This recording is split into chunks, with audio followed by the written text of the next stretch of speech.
हर दिल का एक राज होता है। क्या बशीर साहब आपके लिए हर दिल का एक राज होता है, हर बात का अलग अंदाज होता है।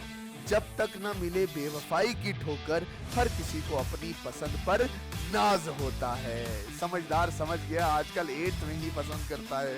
इस बेचारे मेंडल के वर्क को किसी ने भी रिकॉग्नाइज नहीं किया। ये एक फॉर्मर फैमिली से बिलोंग करता था, एक यूरोप की कंट्री है ऑस्ट्रेलिया, वहां से कट शॉर्ट फॉर्मर था, मेहनती था। माँ बाप 12, 13, 14, 15, 16, 17, 18, 19, 20, 21, 22, 23 अलग अलग क्रोमोसोम और हर एक का जोड़ा है।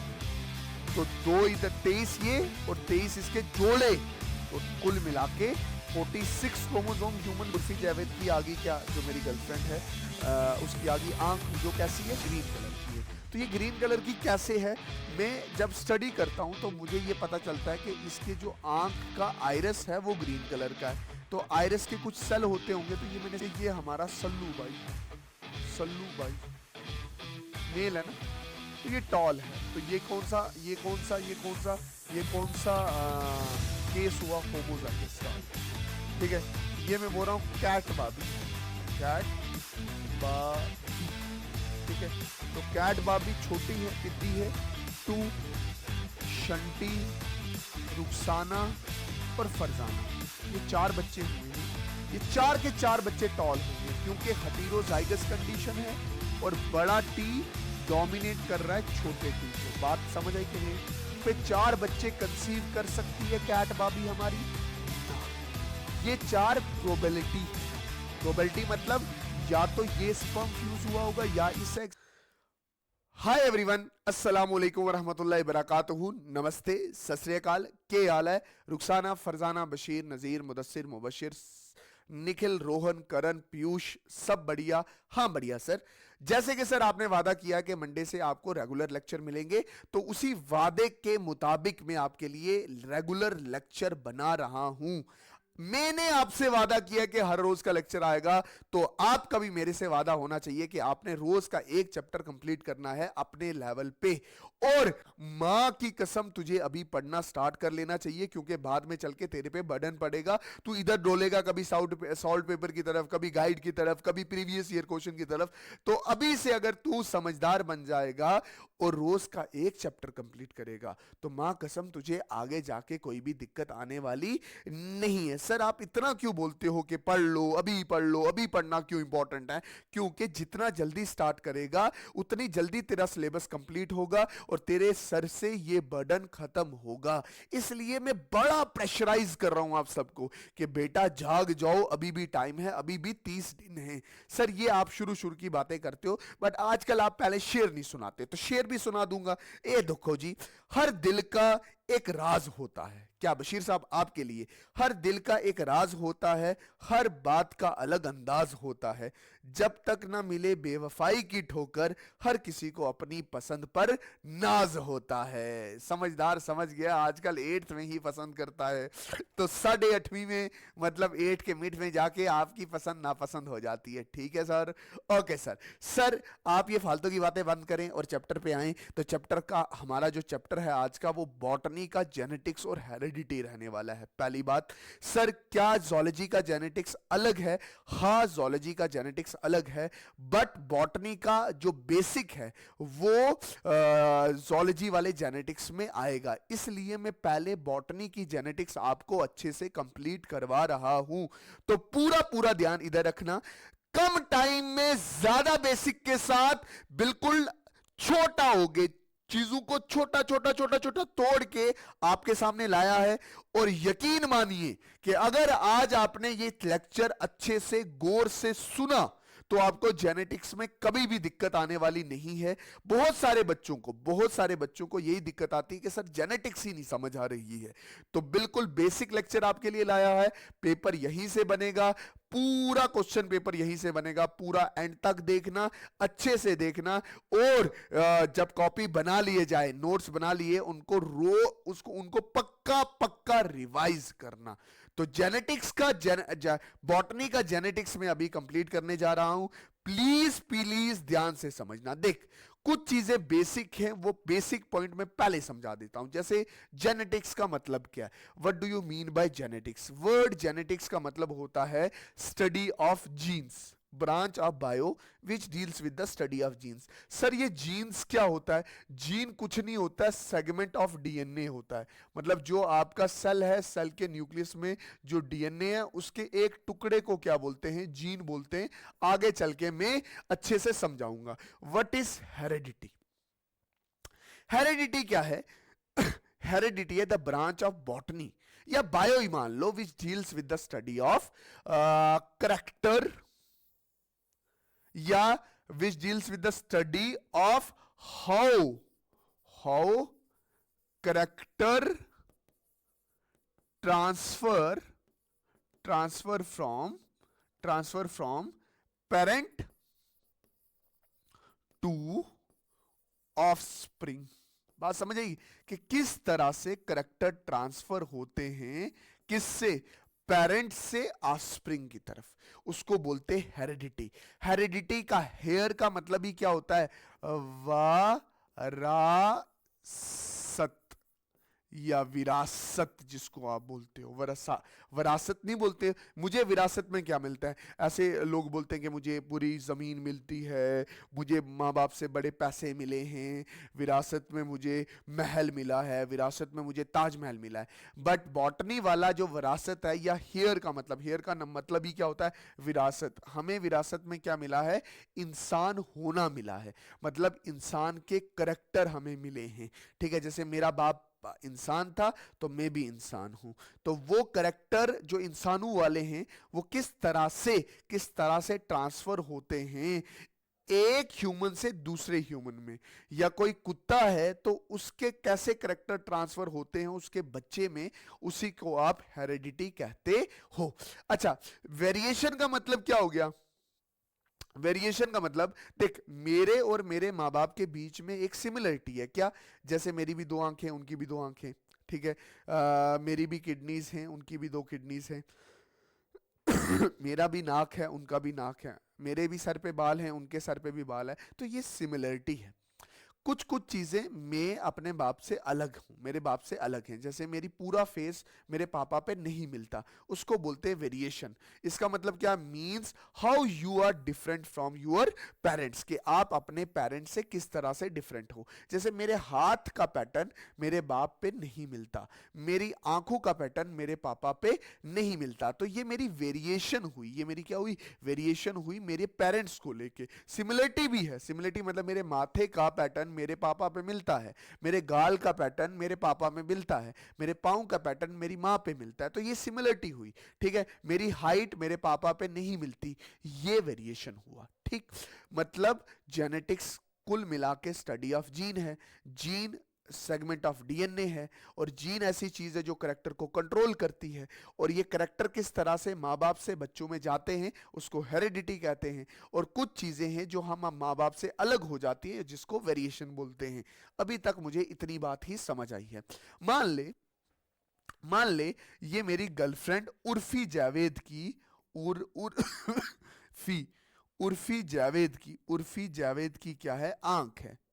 जावेद की क्या है? आंख। और ये आंख कैसी दिख रही है? बिल्कुल ग्रीन कलर की दिख रही है। अब ये ग्रीन कलर करेक्टर है। ये ग्रीन कलर क्या है? करेक्टर है। मैं जीन को समझाने की कोशिश कर रहा हूं यहां पे। जीन को अच्छे से समझाने की कोशिश कर रहा हूं। ठीक है, अच्छे से समझने की कोशिश करना। What is gene? अभी आपने स्टडी ऑफ जीन को जेनेटिक्स बोला है। ठीक, तो ये उर्फी जावेद की आगे क्या, जो मेरी गर्लफ्रेंड है, उसकी आगे आंख जो कैसी है? ग्रीन कलर की है। तो ये ग्रीन कलर की कैसे है?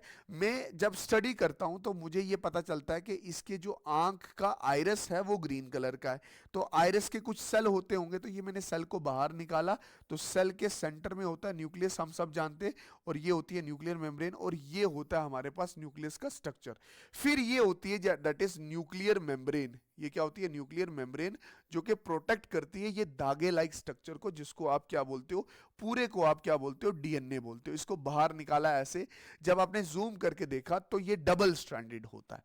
ये है डीएनए है, और ये क्या है, DOUBLE, डबल स्ट्रैंडेड है, ठीक है। ये दागा ही है, कट करके मैंने थोड़ा सा जूम करके देखा तो डबल स्ट्रैंडेड है, फिर और जूम करके देखा तो ये दो स्ट्रैंड अलग की है, और इसका एक सेगमेंट, इसका क्या, एक सेगमेंट, ये जो एक सेगमेंट है, ये एक सेगमेंट है जो, इसको बोलते हैं gene.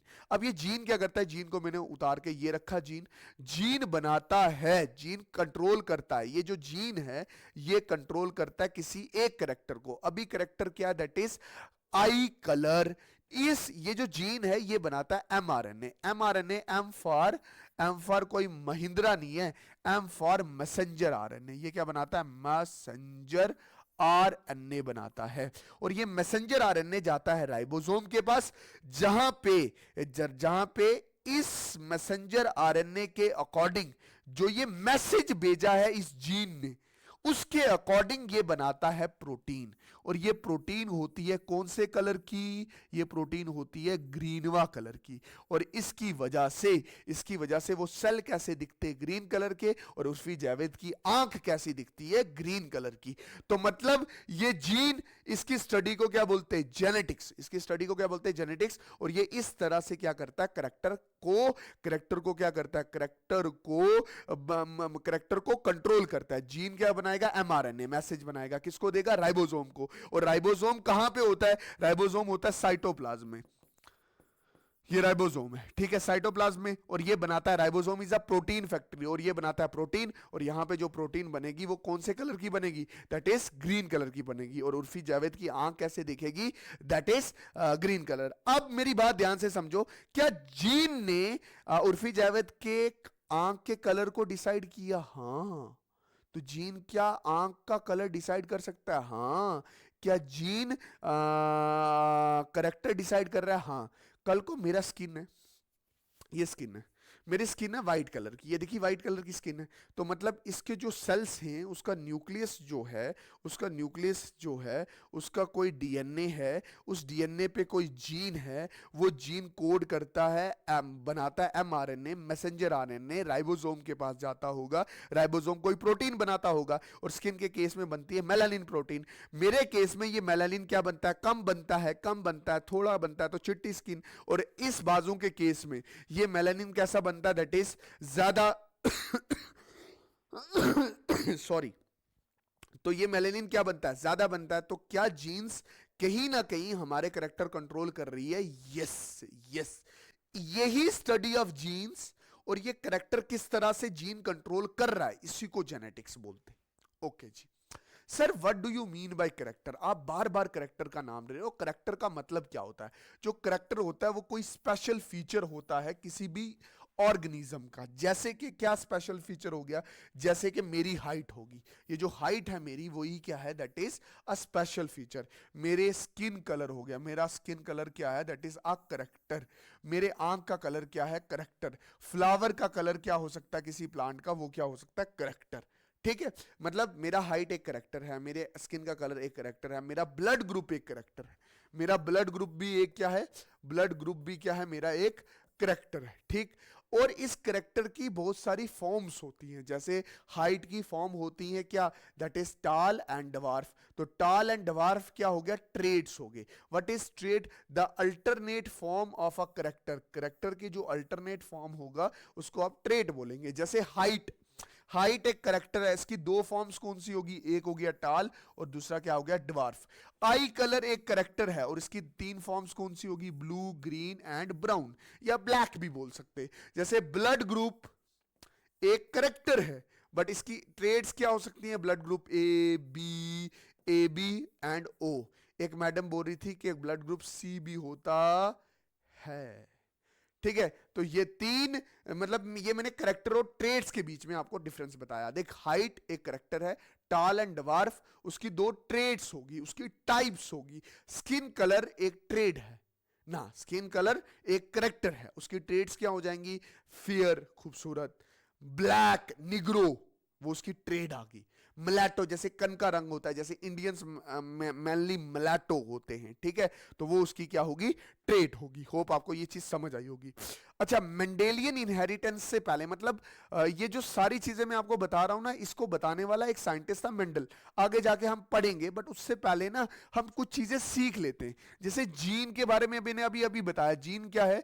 Gene is a segment of DNA which control the character. मैंने आपको बताया किस तरह से वो करेक्टर को कंट्रोल करता है। मतलब शुरू शुरू में आप जीन को एक फैक्टर बोलते थे। क्या बोलते थे? फैक्टर। इसको इसको इसको फैक्टर बोलने वाला कौन था? जीन को फैक्टर कौन बोलता था? हमारा प्यारा मेंडल बोलता था। ठीक है, ये मेंडल वही है जिसने इस जेनेटिक की शुरुआत की है। आगे चल के बताऊंगा मैं, मेंडल वाला जब किस्सा आएगा तब अच्छे से बताऊंगा। बट याद रखना कि वो जो सेगमेंट ऑफ डीएनए था उसको पहले पहले फैक्टर बोलते थे, बाद में आके जॉनसन ने, किसने? जॉनसन ने आके ये टर्म फैक्टर को चेंज किस में किया था? जीन में किया था। जैसे मेरे पास हाइट की एक जीन है, हाइट की एक क्या है? जीन है। मतलब मेरी जो हाइट है, मतलब इधर देखना ध्यान से, समझना मेरी बात अच्छे से समझना, कि मेरे हाइट को कंट्रोल करने वाला एक डीएनए का सेगमेंट है। तो उस सेगमेंट को मैं बोलूंगा जीन। और मैं क्या बोल रहा हूं? मैं ये बोल रहा हूं कि वो जो हाइट है, वो जो हाइट को कंट्रोल करने वाला डीएनए का सेगमेंट है, उसको जीन बोल रहा हूं। और बार बार वो धागा थोड़ी बना सकता हूं मैं, वो बार बार वो धागा बन नहीं सकता, बार बार वो धागा बन नहीं सकता। तो मैं बोल रहा हूं कि मेरी हाइट को जो कंट्रोल करने वाला जीन है उसको बोलते हैं टी जीन। ठीक है। अब ये टी दो तरह से हो सकता है, या एक बड़ा टी या एक छोटा टी। आगे आगे चल के तुझे ये सारा बेस खत्म होगा, मतलब क्लियर होता जाएगा। मतलब तू जेनेटिक्स में फाड़ के रखने वाला है। बट अभी के लिए समझ ले कि भाई वो जो सेगमेंट ऑफ डीएनए था जो कंट्रोल कर रहा था किसी बेसिक करेक्टर को, उसको हम अल्फाबेट से डिनोट कर रहे हैं। जैसे height of the organism is controlled by a gene which is now known as T gene. T gene. अब उस सेगमेंट को मैं बनाऊंगा नहीं, सीधा क्या लिखूंगा? T gene. अलील क्या होती है? Alleles are the alternate form of gene. Gene के टाइप्स होते हैं। जीन के क्या होते हैं? मतलब उस डीएनए में आपने देखा था दो सेगमेंट होते हैं। ठीक है, या तो एक टी हो सकता है, बड़ा टी, या एक छोटा टी। जैसे ब्लड ग्रुप को कंट्रोल करने वाला जीन कौन सा है? That is I gene. I gene blood group को कंट्रोल करता है, ये ब्लड ग्रुप का जीन है। ठीक है, ये आई कितने तरह का हो सकता है? आई ए, आई बी और छोटा आई। इतनी बात याद रखना। देख, करेक्टर स्पेशल फीचर, उसकी alternate form trait. Gene segment of DNA, उसकी alternate form allele. Gene, gene को बोलेंगे तो टी जीन बोलेंगे, जीन को बोलेंगे तो आई जीन बोलेंगे। उसकी अल्टरनेट फॉर्म टी जीन की बड़ा टी छोटा टी। आई जीन की alternate form I A, I B and I छोटा आई। ठीक है, ये मैंने अलील्स बता दिए आपको। ठीक, अब याद रखना कोई भी इंडिविजुअल हो, जैसे मैं इंडिविजुअल हूं तो मैं डवार्फ हूं। तो डवार्फ हूं तो मेरी हाइट क्या? छोटी। मेरी हाइट क्या? छोटी। तो किसी एक करेक्टर के लिए जीन एक होता है, बट इंडिविजुअल में उसकी अलील्स कितनी होती है? दो। जैसे कटरीना कैफ लंबी है, तो लंबी उसके अंदर जीन होगा टी, और उसके अलील्स उसमें कितने पाए जाएंगे? दो। ठीक है, मैं बोल रहा हूं सलमान खान भी लंबा है।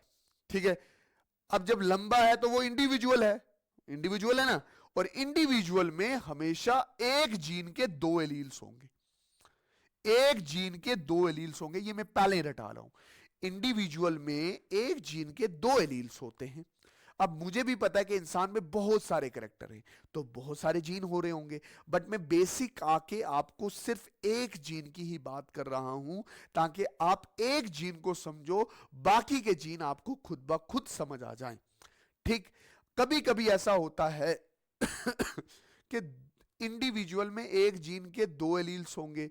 होमोजाइगस कंडीशन में दोनों एलील्स अगर बराबर हों, जैसे टी और टी, तो इसको बोलेंगे होमोजाइगस कंडीशन।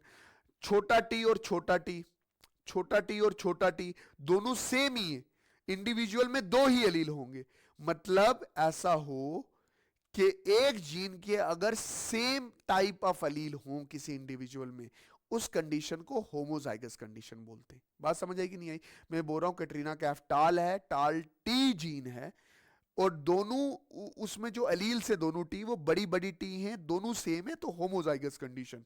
मैं बोल रहा हूं गुड्डू हमारा जो है वो छोटकू है, उसमें हाइट की जीन टी है, बट इस केस में छोटी, दोनों छोटी टी हैं, तो कंडीशन होमोजाइगस कंडीशन है। मैं बोल रहा हूं सलमान खान हमारा टॉल है, बड़ा है, लंबा है, ना भी है तो मान लो लंबा है, ठीक है, उस एक जीन के लिए दो एलील होंगे, तो इस बार बड़ा टी और छोटा टी अगट्ठे आ गए। इस कंडीशन को हेटेरोजाइगस कंडीशन बोलते हैं। याद रखना गैमेट में हमेशा एक ही एलील होती है, एक ही जीन की। गैमेट में एक ही एलील होगी, एक जीन की। जैसे अगर टी होगी, टी जीन की सिर्फ एक ही होगी, या तो टी होगा या टी होगा। स्पर्म में या तो टी होगा या छोटा टी होगा, ये दोनों इकट्ठे नहीं आ सकते। एग में या तो टी होगा या छोटा टी होगा, दोनों इकट्ठे नहीं आ सकते, ठीक। अच्छा, ये हमारा मेंडल है। ये मेंडल ऑस्ट्रिया से था, बेहतरीन साइंटिस्ट। हालांकि उस दौर में इस बेचारे मेंडल के वर्क को किसी ने भी रिकॉग्नाइज नहीं किया। ये एक फॉर्मर फैमिली से बिलोंग करता था, एक यूरोप की कंट्री है ऑस्ट्रेलिया, वहां से। कट शॉर्ट फॉर्मर था, मेहनती था। माँ बाप से अक्सर यही सवाल करता था कि अगर हम सारे ह्यूमंस हैं तो हम सब की नाक एक जैसी क्यों नहीं है, आंख एक जैसी क्यों नहीं है, आईब्रोज एक जैसे क्यों नहीं है, हाथ एक ऐसे जैसे क्यों नहीं है। तो ये क्यूरियोसिटी उसको बचपन से थी कि किस तरह से हम सारे एक जैसे हो के भी अलग अलग हैं। तो ये इसके दिमाग में आया कि मैं ये फाइंड आउट करूं कि किस तरह से करैक्टर ट्रांसफर होते हैं अपने पेरेंट्स से बच्चों में। क्योंकि मतलब जैसे मैं ह्यूमन इसलिए हूं क्योंकि मैं जो बना हूं, मैं ह्यूमन स्पर्म और एग से बना हूं। शर्माने वाली कौन सी बात है, आसमान से तो गिरे नहीं है हम, तो हमारे अंदर कैरेक्टर भी ह्यूमंस के होने वाले हैं। तो उसने उस लेवल पे जाके उस वक्त बात की, बात समझ है कि नहीं है, और अपना एक्सपेरिमेंट उसने किया किसके साथ, ये जो आपको दिख रहे हैं पौधे, इसको बोलते पी प्लांट। प्रैक्टिकल्स में अक्सर इसका साइंटिफिक नाम पूछा जाता है, जिसको आप बोलते हो पाइसम सैटिवम। ये जॉर्ज मेंडल पी प्लांट्स के साथ क्या कर रहा है, काम कर रहा है। याद रखना, ये अपनी लाइफ में एक टीचर रह चुका था और एक प्रीस्ट रह चुका था। प्रीस्ट मतलब चर्च में प्रीस्ट होता है, मतलब जैसे हमारे मुस्लिम्स में मौलवी होते हैं और चर्च में क्या होते हैं, प्रीस्ट होते हैं, ठीक है। तो इस प्रीस्ट ने इतने हाई लेवल का काम किया है कि जेनेटिक्स के बारे में बता के गया। बात समझे, एक नॉर्मल फैमिली से बिलोंग करता था, पुअर फैमिली, माँ बाप फार्मर्स थे। अगर आप बुक में पढ़ोगे अच्छे से तो आप बस इतना याद रखो कि हमेशा बड़े काम छोटे लोग ही करते हैं, बड़े काम। तो आप अगर छोटी फैमिली से बिलोंग करते हो तो डोंट वरी अबाउट इट, गमगीन नहीं होना है, मेहनत डट के करनी है ताकि एक दिन आपका नाम भी किताबों में लिखा जाए। वेरी गुड सर, मोटिवेट कर देते हो बीच में आप कभी कभी, ठीक। तो मेंडल ने पी प्लांट पे काम किया। बट जब कभी भी मैं एग्जांपल्स ले रहा हूँगा मेंडल्स के ही लॉ के, आगे मेंडल्स के लॉ पढ़ोगे आप, ठीक है। अब मेंडल की जेनेटिक्स आने वाली है, मेंडल ने जेनेटिक्स को किस तरह से एक्सप्लेन किया वो समझाने वाला हूँ। तो वहाँ पे अगर मैं कॉमनली अपनी एग्जाम्पल, अपनी बीवी की एग्जाम्पल, अपने बच्चों की एग्जाम्पल, आपकी एग्जाम्पल, बशीरे की एग्जाम्पल, नज़ीरे की एग्जाम्पल लूँगा तो आपको कोई दिक्कत नहीं होने वाली। बट मेंडल ने अक्सर काम पी प्लांट पे किया था, ठीक है। अब मेरी बात ध्यान से समझना, जैसे मेंडल ने काफी सारी चीजें पी प्लांट में नोटिस की थी, जैसे 7 कैरेक्टर उसने लिए थे। जैसे सीड की जैसे सीड की क्या जैसे सीड की क्या क्या लिया होगा, देख सीड का उसने शेप लिया। अब ये है करेक्टर, बट इसकी 2 ट्रेड्स क्या हो सकती हैं, या तो सीड राउंड हो सकता है या गुच्छड़ मुचड़ हो सकता है, मतलब थोड़ा सा सुकड़ा सा हो सकता है, दैट इज रिंकल। फिर सीड का कलर उसने करेक्टर लिया, उसके 2 ट्रेड हैं, इस चीज को समझना। एक येलो कलर की सीड हो सकती है, एक मटर की ग्रीन कलर की सीड हो सकती है। फिर उसने फ्लावर का character, flower colour is a character, white flower या वायलेट फ्लावर जो होंगे, व्हाइट फ्लावर या वायलेट फ्लावर, ये उसकी क्या है, ट्रेड्स है, ठीक है। पॉड, वो फली जो होती है ना समझना, मटर के ऊपर जो फ्रूट लगता है, मटर के प्लांट के ऊपर जो फ्रूट लगता है, वो जो बीज होते हैं वो फली के बीच में होते हैं, जिसको बोलते हैं पॉट। तो पॉट का फॉर्म मतलब कैसा है, या तो फुल फॉर्म में है, फुल फॉर्म का मतलब क्या हो गया, पूरी फॉर्म में, पूरी फॉर्म में, मतलब कोई भी बीच में रिंकल्स नहीं है, कंस्ट्रक्शन नहीं है, फुल फॉर्म है। तो फुल फॉर्म उसकी क्या है, ट्रैड। और कंस्ट्रक्टेड मतलब ऐसे गैप्स हैं, ये गैप्स है, इसकी शेप अलग हो जाती है। तो अगर ऐसे गैप हो तो उसको बोलते हैं कंस्ट्रक्टेड बिटवीन द सीड्स। उसका कलर या तो येलो कलर होगा या तो ग्रीन कलर होगा, ठीक है। फिर उसके बाद स्टेम, फ्लावर की पोजीशन, या तो फ्लावर कहां लगा है, टर्मिनल पे लगा है फ्लावर, या तो फ्लावर की पोजीशन या तो प्लांट के टर्मिनल पे लगा है, सबसे ऊपर लगा है, या साइड पे लगे हुए हैं। टर्मिनल ऊपर आगे की तरफ क्या हो रही है, एक्सटेंड हो रही है, ठीक है। फिर स्टेम का साइज, अभी बोला छुटकू प्लांट शॉर्ट, जिसको वो अक्सर कैसे यूज करता था, डवार्फ यूज करता था। और लॉन्ग मतलब टॉल। तो अगर आप ध्यान से देखो तो उसने कितने करेक्टर यूज मतलब पढ़े थे, स्टडी किए थे, 1 2 3 4 5 6 और 7। और उसकी दो दो ट्रेड्स, हर करेक्टर की दो दो ट्रेड्स थी, उसने बेहतरीन तरीके से उसको स्टडी किया। अब ट्रेड्स आपको पता है, मैंने बता दिया कि ट्रेड्स क्या चीज होती है। जब ये सारी चीजें स्टडी की, इतनी मेहनत की, अपना रिसर्च पेपर डाला, अपने मतलब अपने रिसर्च पेपर को पूरा एक्सप्लेन किया, बट लोगों को उस वक्त उसके लॉज ही नहीं समझ आए, क्योंकि दुनिया उस वक्त इतनी पीछे थी कि उसकी चीज को समझ ही नहीं सकी। बाद में कुछ साइंटिस्ट आए जिन्होंने मेंडल के काम को रीडिस्कवर किया। अवेरी, मैक्लॉड, एमसी कार्टी, ये वो 3 साइंटिस्ट थे जिसने मेंडल के काम को बाद में, उसके मर जाने के 10 साल के बाद डिस्कवर किया, और तब जाके मेंडल को दोबारा नोबेल प्राइज मिला। तो मेंडल के लॉज पढ़ लेते हैं। मतलब मेंडल ने तो ऐसे सिंपली बताया था क्या क्या चीजें हैं, बट हम उसको सिंपलीफाई करके मतलब लॉज की फॉर्म में लिखते हैं ताकि हमारे दिमाग में रहे। मैं भी कट शॉर्ट सिंपल ही समझाऊंगा, बिल्कुल बेसिक से समझाऊंगा, क्योंकि बच्चे इन लॉज को रट्टा मारते हैं। सुनो मेरी बात। लॉ ऑफ, पहला लॉ है that is law of unit factor. Law of unit factor ये क्या बोलता है, बोलता है एवरी करेक्टर, ये क्या बोल रहा है, ये बोल रहा है एवरी करेक्टर, के हर कोई करेक्टर, एवरी करेक्टर, ये क्या बोल रहा है, एवरी करेक्टर, हर कोई character is control by a factor or a gene. मतलब कोई भी करेक्टर है, कोई भी करेक्टर है, जैसे मैंने आंख का कलर बताया था, वो कौन कंट्रोल करता है, by a segment of gene.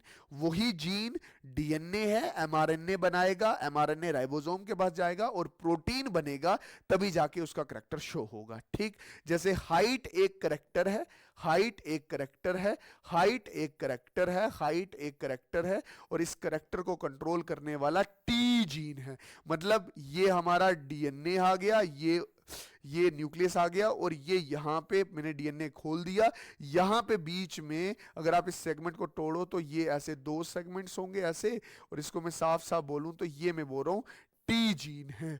जो टी जीन होगा वो क्या कंट्रोल कर रहा होगा, वो कहीं ना कहीं बना रहा होगा एमआरएनए, और एमआरएनए क्या बना रहा होगा, दैट इज एमआरएनए आगे जाके पढ़ेगा कौन, साइटोप्लाज्म में राइबोसोम, और राइबोसोम एमआरएनए पढ़ के क्या बना रहा होगा, प्रोटीन बना रहा होगा, और प्रोटीन बना रहा होगा। प्रोटीन यहां पे क्या, ग्रोथ हार्मोन। अगर किसी में ग्रोथ हार्मोन ज्यादा बने तो उसकी हाइट लंबी हो जाती है, और अगर ग्रोथ हार्मोन मतलब राइबोसोम कम बनाए growth hormone according to the message, जो मैसेज आ रहा है, अगर मैसेज बोल रहा है कि मतलब कम कम है, मतलब कम कम प्रोटीन बनानी है, तो हाइट क्या रह जाती है, छोटी रह जाती है। ठीक, फिर उसने ये कहा लॉ ऑफ पीरियड फैक्टर, उसने ये समझाया कि each character have 2 alleles in an individual. इसने ये बोला कि एक कैरेक्टर के लिए, मतलब एक कैरेक्टर के लिए, मतलब जैसे एक कैरेक्टर क्या है, हाइट के लिए, इस हाइट का जीन होगा टी, है ना, टी जीन होगा। बोल रहा है each character have 2 alleles in an individual. मतलब एक कैरेक्टर को कंट्रोल करने वाला एक जीन, और उस इंडिविजुअल में उस कैरेक्टर के लिए 2 एलील्स होंगी हमेशा, जैसे मैंने अभी बताया। ठीक है, ये 2 एलील्स या तो टी होगी या छोटी टी होगी। समझ आया कि नहीं? मतलब अगर बशीरा है, अगर बशीरा है और बशीरा एक इंडिविजुअल है, तो इसकी हाइट टॉल है, तो हाइट टॉल है तो इसको कंट्रोल कौन कर रहा होगा, टी जीन। तो इंडिविजुअल में इस टी जीन के 2 एलील्स होंगे, या तो बड़ा टी बड़ा टी होगा, या बड़ा टी छोटा टी होगा। अगर ये छोटा हुआ बशीरा तो तब भी 2 एलील्स होंगी, छोटी टी और छोटी टी। मतलब इंडिविजुअल में एक कैरेक्टर के लिए एक जीन और उस जीन की 2 एलील्स होती है, ये दिमाग में रखना। ठीक है, जैसे नाजिया है, अगर नाजिया हुई टाल तो दो, एक जीन के दो एलील्स होंगे इंडिविजुअल में, तो या तो बड़ा टी होगा या बड़ा टी छोटा टी। अगर ये डिवार्फ हुई, छोटी हुई, तो दो एलील्स होंगी तब भी, या तो छोटा टी या तो छोटा टी, ये दिमाग में रखना। और जब गैमेट्स होते हैं, जब मतलब स्पर्म हो गया या एग हो गया या स्पर्म हो गया, तो इनमें हमेशा याद रखना कि एक ही एलील होगा, या तो बड़ा टी होगा या छोटा टी होगा, या बड़ा टी या छोटा टी है। मतलब कहीं अगर आपको टी टी लिखा है तो इसका मतलब इंडिविजुअल है, कहीं छोटा टी लिखा है तो इसका मतलब क्या है, गैमिट है। अब बोल रहा है लॉ ऑफ सेग्रीगेशन, ये क्या बोलता है, जो एक जीन है उसके जो एलील्स दो हैं वो gate segregated eight the time of gametogenesis. मतलब जब नाजिया में गैमेट्स बन रहे होंगे, एग बन रहा होगा, तो एक जीन के दो एलील्स अलग अलग होंगे, टी अलग हो जाएगा और छोटा टी अलग हो जाएगा।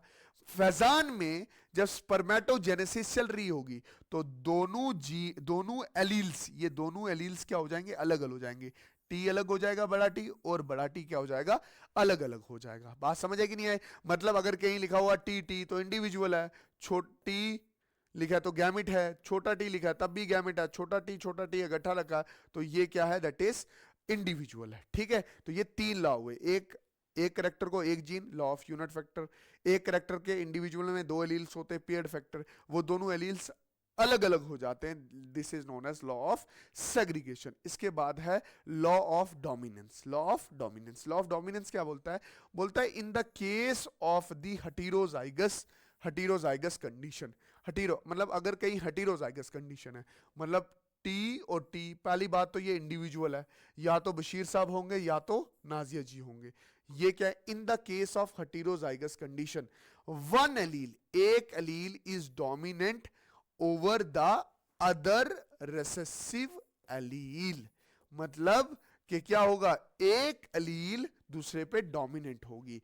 मतलब ये टी जो होगा, बड़ा टी, इस टी के फंक्शन को छोटा कर देगा, मतलब इसको छुपा देगा, इसको काम नहीं करने देगा, इसको हम बोलेंगे डोमिनेंट एलील। और जो जिसका इफेक्ट छुप जाएगा, जो कोई काम करने लायक नहीं बचेगा, उसको हम बोलेंगे रेसेसिव एलील। बात समझ आई कि नहीं है? मतलब देख, सुनना, ये बशीर साहब है हमारे, ये हमारा बशीर है, तो ये टॉल है क्योंकि ये दोनों टी टी, मतलब ये वाला जो टी है ये भी डोमिनेट है, ये भी डोमिनेट है, तो दोनों अपना इफेक्ट शो कर रहे हैं। बट ये बशीर साहब भी हैं, बट ये बशीर टॉल हैं, ये बशीरा भी टॉल है। कंडीशन कैसे है, हेटेरोजाइगस, मतलब दोनों एलील्स क्या है, अलग अलग। तो इसमें ये बड़ा टी डोमिनेट कर रहा है इस किस पे, इस छोटे टी पे, और ये हमारी नाजिया क्या होगी है इस केस में, छोटी, क्योंकि दोनों एलील्स क्या हैं, दोनों एलील्स क्या हैं, छोटे हैं, दोनों एलील्स क्या हैं, छोटे हैं। तो होमोजाइगस कंडीशन में, मतलब इस कंडीशन में और इस कंडीशन में कोई डोमिनेंस रिसेसिवनेस नहीं होती, बट हेटेरोजाइगस कंडीशन में जो बड़ा एलील होता है वो डोमिनेट करता है छोटे एलील को। बड़े एलील को डोमिनेट एलील बोलते हैं और छोटे को रिसेसिव एलील बोलते हैं। Very good. अब मेरी बात ध्यान से समझना, मान ले कि ये हमारा सल्लू बाई है, सल्लू बाई मेल है ना, तो ये टॉल है, तो ये कौन सा केस हुआ, होमोजाइगस टॉल है। ठीक है, ये मैं बोल रहा हूं कैट बाबी है, कैट बाबी। ठीक है, तो कैट बाबी छोटी है, पिद्दी है, और दोनों एलील्स क्या है, छोटे। ठीक है ना, दोनों एलील्स क्या है, छोटे, और ये भी होमोजाइगस कंडीशन है। लॉ मतलब देख, जीन एक है, एलील दो हैं, जीन एक है, एलील क्या है, दो, तो law of unit factor pair factor भी हो गया।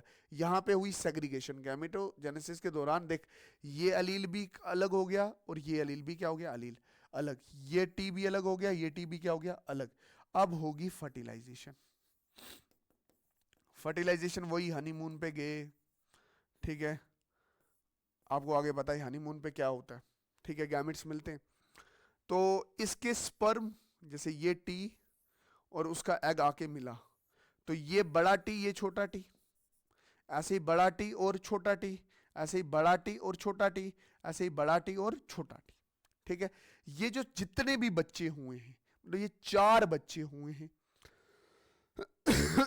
इसको बोलते हैं F1 जनरेशन।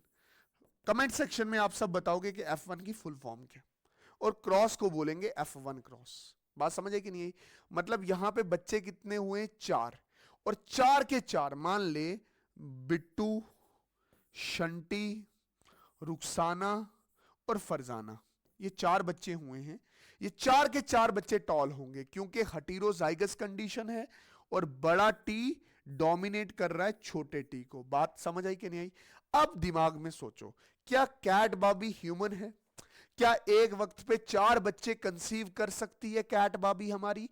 ना, ये 4 प्रोबेबिलिटी है। प्रोबेबिलिटी मतलब या तो ये स्पर्म फ्यूज हुआ होगा या इस एग से, या ये स्पर्म फ्यूज होगा इस एग से, या ये एग फ्यूज हुआ होगा इस स्पर्म से, या ये एग फ्यूज हुआ होगा इस स्पर्म से। प्रोबेबिलिटी है, इन चारों में से कोई एक केस हुआ होगा, बाकी सारी प्रोबेबिलिटी है। मतलब पैदा या डेवलप्ड या बिट्टू होगा या शंटी होगा या रुखसाना या फरजाना। मैं बोल रहा हूं बिट्टू तेज स्पर्म का था, ये फर्टिलाइज हुआ, बाकी प्रोबेबिलिटी थी, इसमें से कुछ नहीं हुआ है। ह्यूमंस के केस में कुछ हो नहीं होता।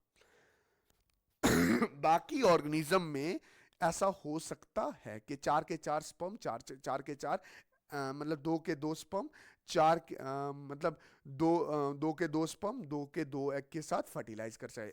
वैसे ये लिखी हुई प्रोबेबिलिटी है, आप खुद दिमाग लगाओ। क्या ह्यूमन के केस में एक वक्त पे 4 बच्चे पल सकते हैं? कैटरीना का पेट ना फट जाए अगर 4 बच्चे उसके पेट में पल रहे हो? कैसी बात कर रहे हो? तो ये प्रोबेबिलिटी थी। अब मैं बोल रहा हूं ओके, ये F1 जनरेशन का मैंने बता दिया। 4 के 4 बच्चे प्रोबेबिलिटी में 4 के 4 बच्चे टॉल होंगे, बट 4 के 4 हेटेरोजाइगस कंडीशन है जिसमें टी डोमिनेट करेगा छोटे टी पे। बात खत्म। इसके बाद मैं F2 क्रॉस करवा रहा हूं, मतलब सेकेंड टाइम क्रॉस करा रहा हूं। और इस वक्त मैं क्या कर रहा हूं? बड़ा टी छोटा टी, बड़ा टी छोटा टी का क्रॉस करवा रहा हूं। दोनों टॉल हैं। मान ले एक साइड हमारा क्या है? बिट्टू, और एक साइड हमारा क्या है? पिंकी। ओहो, पिंकी है तो ये हमारी क्या हो जाएगी? फीमेल हो जाएगी। ये हमारा क्या? मेल। ठीक, तो ये पिंकी जो है ये गैमेटोजेनेसिस करेगी तो दोनों एलील्स क्या होंगे? अलग हो जाएंगे। ये बिट्टू गैमेटोजेनेसिस करेगा तो दोनों एलील क्या हो जाएंगे? अलग अलग हो जाएंगे। अब इनको क्रॉस करवाना है, तो क्रॉस करवाने का अब हमारे पास एक और तरीका भी है जिसको बोलते हैं प्यूनेट स्केयर। प्यूनेट स्केयर, इसको क्या बोला जाता है? Punnett square. कुछ नहीं करना, वर्टिकली 2 डंडे, हॉरिजॉन्टली 2 डंडे। इस साइड मेल के गैमेट, इस साइड फीमेल के गैमेट। मेल के गैमेट कहां पे है? टी और टी, और फीमेल के गैमेट टी और छोटा T. T T double T, दोनों बड़े टी आ जाएंगे। टी और छोटा टी, एक बड़ा टी एक छोटा टी। टी और टी, एक बड़ा टी एक छोटा टी। टी और टी दोनों छोटे टी।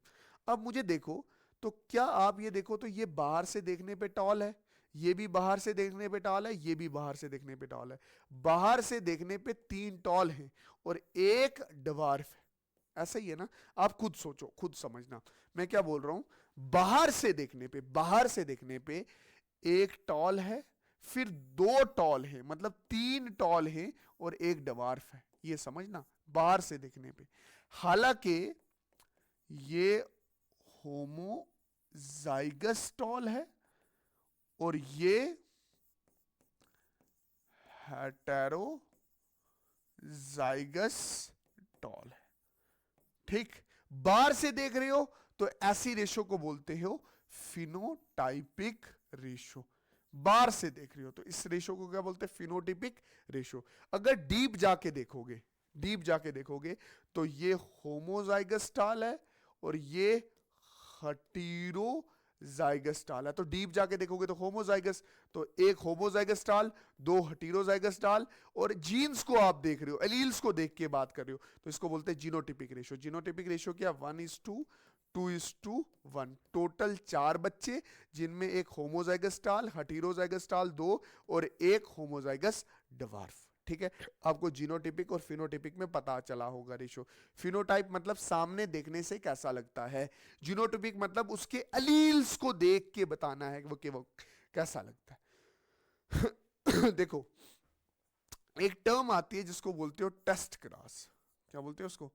Test cross. क्रॉस है एक तरह की मैरिज है किस किस के? क्रॉस बिटवीन F1 का टी, F1 का याद है ना टी, F1 में टी और छोटे टी वाले बच्चे पैदा हुए थे, बिट्टू, शंटी, रुखसाना, फरजाना, एंड छोटा T double recessive parent. Double recessive parent मतलब टेस्ट क्रॉस में क्या होगा, आपने इस एक का क्रॉस करवाना है इधर इसके साथ, मतलब फरजाना का क्रॉस करवाना है कैट के साथ, ठीक है, या बिट्टू का क्रॉस करवाना है किसके साथ? कैट के साथ, ठीक है, ये ध्यान में रखना, ठीक है। तो आपने क्या किया, ये हमारा आ गया जी Bittu,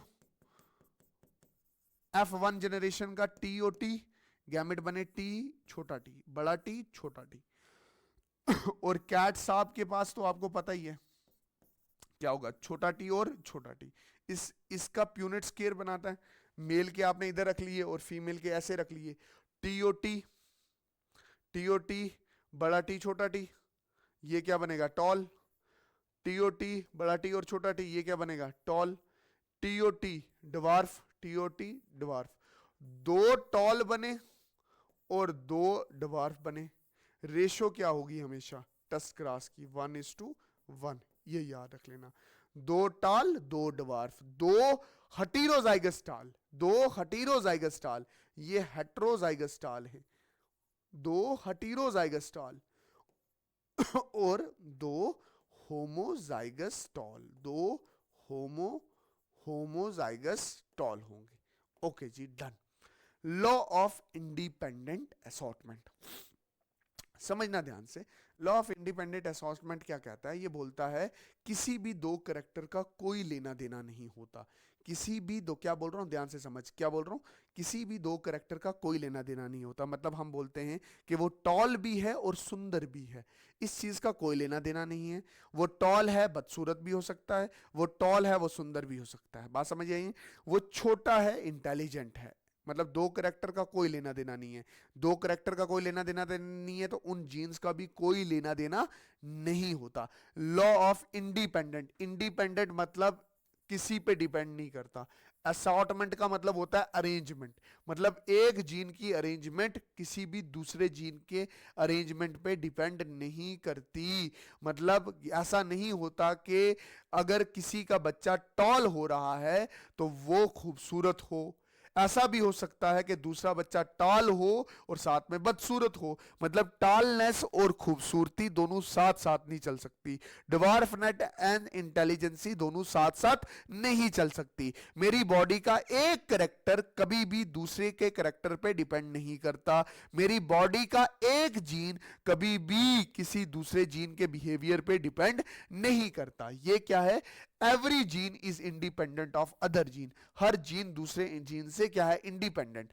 also every character is independent of other character, मतलब जो करेक्टर, मतलब एक करेक्टर अगर दूसरे पे डिपेंड नहीं कर रहा तो उस करेक्टर को कंट्रोल करने वाला जीन भी दूसरे जीन पे डिपेंड नहीं करता। इस चीज को मेंडल ने एक्सप्लेन किया with two characters of a P. P के दो करेक्टर लिए, कौन कौन सा? मैंने सीड का कलर और सीड का शेप, समझ आया कि नहीं है? सीड ही लिया और सीड के दो कैरेक्टर उठाए, क्या? Seed colour and seed shape. उसने देखा कि सीड के दो कलर आते हैं, एक आता है येलो और ग्रीन, और सीड के शेप्स भी दो आते हैं, एक आता है रिंकल और राउंड। मतलब उसने क्या किया? उसने दो कैरेक्टर लिए, ठीक है, पी के, एक सीड का कलर और एक सीड का शेप।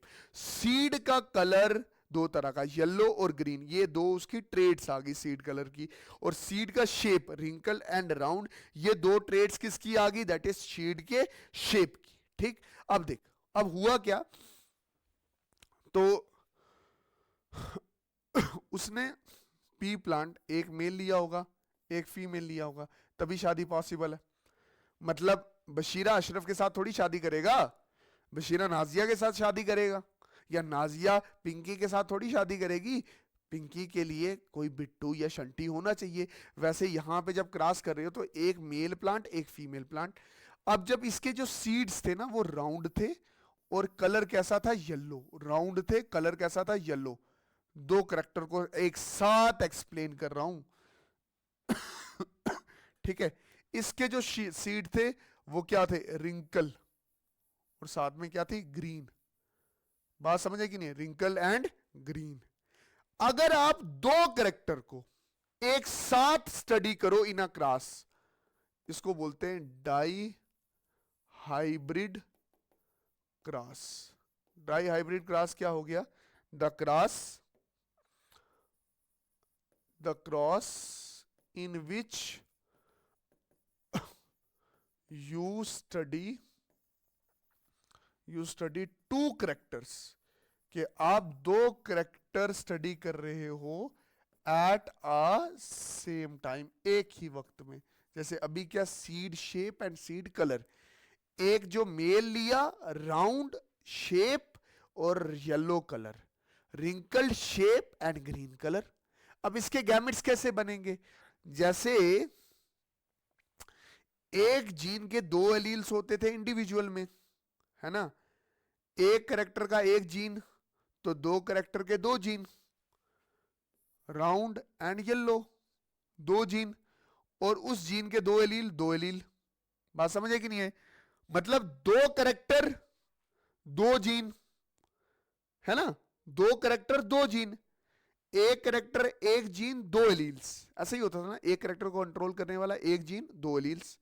दो करेक्टर को के लिए कितना होगा, दो करेक्टर के लिए दो जीन और एक जीन के दो एलील्स, तो चार एलील्स इंडिविजुअल में होंगे। तो गैमेट्स में कितने होंगे एलील्स, सिर्फ दो ही एलील्स होंगे। ठीक है, समझना। ये दो करेक्टर हैं, तो दो जीन होंगे और उसके दो एलील्स होंगे, तो चार एलील्स हो जाएंगे। तो जब इसमें गैमेटोजेनेसिस होगी, तो गैमेटोजेनेसिस कैसे करेंगे, जैसे आर आर आर वाई, है ना, आर वाई, तो आर वाई एक गैमेट बना, फिर ये आर वाई दूसरा गैमेट बना, फिर ये आर वाई तीसरा गैमेट बना, फिर ये आर वाई चौथा गैमेट बना। तो ये चार गैमेट बने, हर गैमेट में दो एलील्स होंगे, ये दिमाग में रखना, क्योंकि यहां पे दो करेक्टर हैं, दो जीन हैं, इंडिविजुअल में चार एलील्स होंगे, और गैमेट में, ये गैमेट है, ये स्पर्म है, उसमें दो एलील्स होंगी। ठीक है, उसी तरह से दूसरा केस है, that is wrinkled and green. दो करेक्टर, हर करेक्टर के कंट्रोल करने के लिए दो जीन, हर जीन के दो एलील्स, आर जीन के दो एलील्स, वाई जीन के दो एलील्स, और गैमेट में क्या जाएंगे, हाफ हाफ। तो ये R Y R Y R Y R Y. Gamete बनाने का तरीका, आर को आर से आर वाई, आर को वाई से आर वाई, इसको आर वाई, ये वाला आर वाई। समझ आएगी नहीं है? देखो, बड़ा आर मतलब राउंड होगा, बड़ा वाई मतलब येलो होगा, छोटा आर मतलब रिंकल्ड होगा, छोटा वाई मतलब ग्रीन होगा। ये आप क्लास 10th में भी पढ़ चुके हो। ये गैमेट जब चार बने, तो ये चारों गैमेट मैंने ऐसे रख दिए, ये भी गैमेट, ये भी गैमेट, ये भी गैमेट। ये ऐसे बने तो ये ऐसे चार रख दिए, फिर मैंने इसका क्रॉस करवाया। अब देख, कोई भी गैमेट, मतलब इस साइड से ये मेल का और ये फीमेल का, देख ये आर बड़ा वाई, बड़ा आर बड़ा वाई, छोटा आर छोटा वाई, तो ये क्या बना, राउंड एंड येलो। अब यहां पे ऐसा लग रहा है, यहां पे ऐसा लग रहा है, कुछ बच्चे बोलेंगे सर ये दिख रहा नहीं है, ये देखो, ये राउंड एंड येलो। यहां पे ऐसा लग रहा है जहां राउंड होगा वहां येलो होगा, जैसे यहां पे जहां राउंड वहां येलो, बट ये आगे चल के सही नहीं बैठेगा, आगे चल के सही नहीं बैठेगा, ये मैं पहले बोल रहा हूं। देखिए, जहां पे आर वहां पे बड़ा वाई आ जाता है, जहां राउंड वहां येलो। तो ऐसा लग रहा है कि एक करेक्टर दूसरे के ऊपर डिपेंड कर रहा है, जहां राउंड जा रहा है वहीं येलो जा रहा है। मतलब अगर राउंड शेप होगा तो येलो कलर होगा, बट ऐसे जाके बदल जाता है आगे। आगे जब आप, ये F1 क्रॉस है, ये फर्स्ट फेबियल फर्स्ट क्रॉस है, इसकी प्रोजनी है, आप कोई भी उठाओ, यहां पे आपको ऐसा दिखेगा। देखो, ये आर इधर का आ गया छोटा आर, ये वाई और इधर का छोटा वाई, तो ये राउंड और येलो लग रहा है। बट मैं क्या बोल रहा हूं कि ये F1 में ही राउंड और येलो लगता है। बट जब आप आगे जाते हो, जब आप आगे जाते हो, जब आप आगे जाते हो तो ये चीज बदल जाती है। ठीक है आगे चलें। चलो F2 क्रॉस में, F2 क्रॉस में मैंने थोड़ी सी हेटेरोजाइगस कंडीशन ली है। ठीक है, ये F2 क्रॉस है। इसमें भी एक आपको पता है मेल होगा और एक क्या होगा, फीमेल होगा। तो ये मैंने कौन से उठाए, ये आगे वाली, ये वाले उठाए, ये वाले R R Y Y, R R Y Y, ये दोनों उठाए और इनका क्रॉस करवाया। अब पहले तो ये 4 एलील से, तो गैमेट में 2-2 जाएंगी, कैसे जाएंगी वो आप खुद देख लो। ये कैसे, आर वाई तो आर वाई, आर वाई तो आर छोटा वाई, छोटा आर बड़ा वाई, छोटा आर छोटा वाई, आर वाई बड़ा आर छोटा वाई, आर वाई छोटा आर छोटा वाई। ठीक है, आर वाई, ठीक है ना, आर छोटा वाई, छोटा वाई छोटा आर बड़ा वाई, छोटा आर छोटी वाई। ठीक है, अब देख ये इस साइड मेल के रख दिए, इस साइड फीमेल, आप जिस मर्जी साइड रखो, कोई इशू नहीं है बड़ा। तो वो मेल था, देखो आर बड़ा वाई, इस साइड भी बड़ा आर बड़ा वाई, या तो वो सारे आप ऊपर लिख दो, वो 4 हैं, 4 ऊपर लिखो, आर बड़ा वाई, फिर क्या है आर छोटा वाई, फिर क्या छोटा आर बड़ा वाई, फिर क्या छोटा आर छोटा वाई। फिर इस साइड आप कैसे लिखोगे, आर बड़ा वाई, आर छोटा वाई, छोटा आर बड़ा वाई, छोटा आर छोटा वाई। अब मेरी बात ध्यान से समझना, देख ये आर ये आर, ये आर ये आर, राउंड ये वाई और ये वाई, तो ये क्या बना, ये क्या बना, आपने देखा ये क्या बना, राउंड एंड येलो बना। वेरी गुड, ये क्या बना, राउंड एंड येलो। अभी भी आप लोगों को ये लग रहा है जहां राउंड होगा वहां क्या होगा, येलो होगा लग रहा है आपको। और ये लास्ट वाला देखना, मैं ऐसे करवा रहा हूं आपको, ये वाला और ये वाला करना, ये वाला, ये इधर से इधर, इधर से इधर, ये आर आर, ये छोटा वाई छोटा वाई। अब आपको ये क्या लग रहा है, that is wrinkle and green, मतलब जहां रिंकल वहां ग्रीन। बट अगर आप इसको और इसको क्रॉस करो, यहां से इधर आके रुक जाओ, ये क्या आर आर वाई वाई, तो मतलब छोटा आर दोनों हो तो क्या होगा, रिंकल, और ये साथ में क्या होगा, येलो। मतलब जहां आप बार बार बोल रहे थे जहां रिंकल वहां ग्रीन, बट यहां पे क्या आ गया, जहां रिंकल वहां येलो। मतलब वो बात गलत होगी कि जहां येलो होगा वहां राउंड होगा, मतलब कैंसिल हो गया ना। मतलब जो चीज मेंडल बोलना चाहता था उसने एक्सप्लेन भी किया कि भाई आपको पहले क्रॉस में लगे रहा होगा कि जहां राउंड वहां येलो, बट यहां पे क्या हो गया, जहां रिंकल वहां येलो। सर वो वाला राउंड और ग्रीन वाला भी करा दो, राउंड और ग्रीन वाला भी, छोटा वाई राउंड और ग्रीन। यहां पे चलो, ये वाला और ये वाला देखो, ये आर, ये देखो आर आर वाई वाई, तो यहां पे क्या आ रहा है, राउंड होना चाहिए येलो। छोटा वाई किसको रिप्रेजेंट करता है, ग्रीन को रिप्रेजेंट करता है। समझ आया कि नहीं आया, मैंने आपको ये पहले ही चीज सिखाई थी क्या अगर बड़ा आर हुआ, छोटा बड़ा वाई बड़ा, तो ये क्या होगा, राउंड एंड येलो। सिखाया था नहीं सिखाया था, क्योंकि आर और वाई डोमिनेंट है। अगर आर आर और ये वाई वाई हुआ, तभी भी वाई भी डोमिनेट है, आर भी डोमिनेट है, तो ये भी क्या होगा, राउंड एंड येलो। ठीक है ना, सीख लो चीजें। ठीक छोटा आर बड़ा वाई, तो ये क्या हो जाएगा, रिंकल्ड एंड, रिंकल होगा ना, राउंड थोड़ी, रिंकल एंड येलो। और अगर बड़ा आर आ ही गया और छोटा वाई, तो ये क्या हो जाएगा, राउंड एंड ग्रीन। ठीक, और अगर दोनों छोटे छोटे हुए वाई, तो ये क्या हो जाएगा, that is wrinkle and green, जैसे मैंने आपको बता दिया था। अगर आर एक बार भी बड़ा आ गया तो राउंड, वाई एक बार भी बड़ा आ गया तो येलो। दोनों रिसेसिव हुए तो आपको पता ही है रिसेसिव करेक्टर कौन सा है, that is green and wrinkle. ठीक है, होप आपको ये चीज समझ होगी, और ये क्रॉस मैंने अच्छे से ये करके बताया है।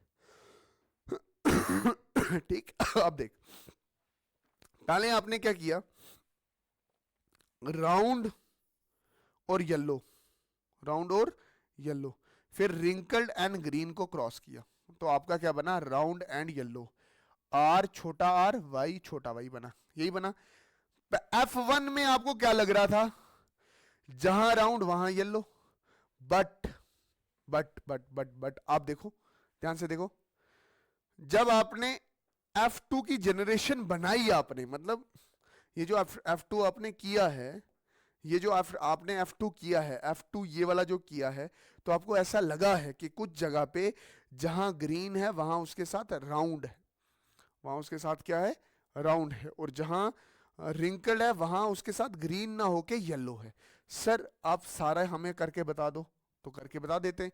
देखो R R, R R Y Y, तो ये क्या हो गया, round and yellow, round and yellow, ये कितनी बार आ गया, ये पहली बार था, ये दूसरी बार था, ये फिर दोबारा देखो, आर आर बड़ा वाई, फिर बड़ा वाई बड़ा वाई, आर और छोटा आर है, सॉरी, तो ये क्या आ गया, that is round and yellow, ये कितनी बार आ गया, तीसरी बार आ गया। ठीक, फिर देख आर और R, R R Y Y, तो ये चौथी बार क्या आ गया, राउंड एंड येलो, चौथी बार आया नहीं आया।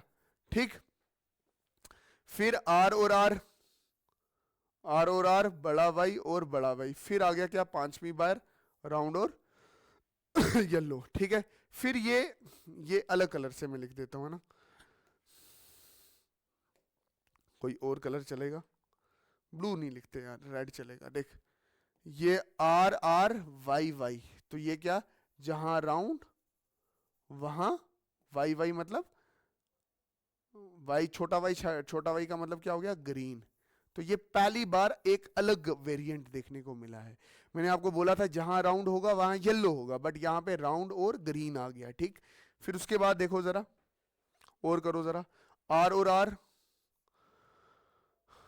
वाई और वाई, तो ये कितनी बार आ गया जी, पांचवी बार वही दोबारा कॉपी आ गई है। ठीक है, क्या हमारे पास राउंड एंड येलो आ गया। दोबारा देखो, आर आर वाई और वाई, ये हमारे पास दूसरी बार, ये दूसरी बार हमारे पास क्या आ गया, that is round and green, ना राउंड एंड छोटा वाई है ये, राउंड एंड ग्रीन, समझ आया कि नहीं है। फिर राउंड एंड येलो, दोबारा देखो, ये आर आर वाई वाई, तो अभी भी क्या है, राउंड एंड येलो, ये कितनी बार आ गया आप, राउंड एंड येलो, पांचवी छठवीं बार राउंड एंड येलो। फिर ये आर आर वाई वाई, तो ये कितनी बार आ गया दोबारा, दैट इज राउंड एंड, हाँ, राउंड एंड येलो, ये कितनी बार आ गया, सातवीं बार आ गया। फिर wrinkled and yellow, wrinkled and yellow, देखो ये छोटा आर, रिंकल्ड एंड येलो, ये पहली बार आया है ना, पिंक में ये मैंने पहली बार लिख दिया। ठीक है, अच्छा, फिर उसके बाद अगर आप ध्यान से देखो, ध्यान से देखो, ये आर आर और वाई वाई, ये आर आर और बड़ा वाई छोटा वाई, तो ये दोबारा रिंकल्ड एंड, बोलो बोलो साथ में, कमेंट सेक्शन में भी लिखते चलो, क्या आएगा, that is wrinkled and yellow. ठीक है, ये दूसरी बार आया। ठीक ठीक, ओके सर। देखो, फिर ये आर आर आर, देखो आर छोटा आर बड़ा वाई छोटा वाई, यही है ना, आर छोटा आर बड़ा वाई छोटा वाई, तो इसको क्या बोलते हैं, that is round and yellow. ये राउंड एंड येलो अब कितनी बार आ रहा है, ये राउंड एंड येलो अब कितनी बार आ रहा है, ये तकरीबन आठवीं बार आ रहा है, आठवीं बार आ रहा है ना राउंड एंड येलो। एक बार, दो बार, तीन बार, चार बार, पांच बार, 6 बार, 6 बार सॉरी 6 बार, 7 बार ना, 7 बार, 8 बार, और ये आ गया हमारे बार 9 बार। 9 बार आया राउंड एंड येलो, ठीक।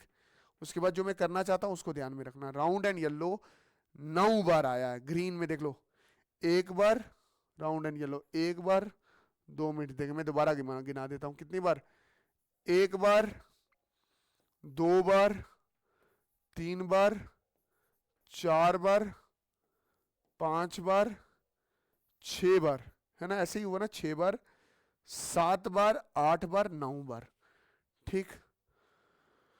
उसके बाद round and green, round and green 1 बार, 2 बार और 3 बार। राउंड एंड ग्रीन कितनी बार आया, 3 बार आया। और फिर ये वाला देखो तो ये कौन सा आता है, ये वाला देखना जरा, ये वाला देखो तो कितना, आर आर, आर आर, बड़ा वाई छोटा वाई, ठीक है। ये है रिंकल्ड येलो, ये क्या है, रिंकल येलो, रिंकल येलो। ये कितनी बार आ गया, ये आ गया जी 3 बार। और रिंकल ग्रीन कितनी बार आ गया जी रिंकल ग्रीन आपके पास आया जी ओनली ओनली ओनली 1 बार।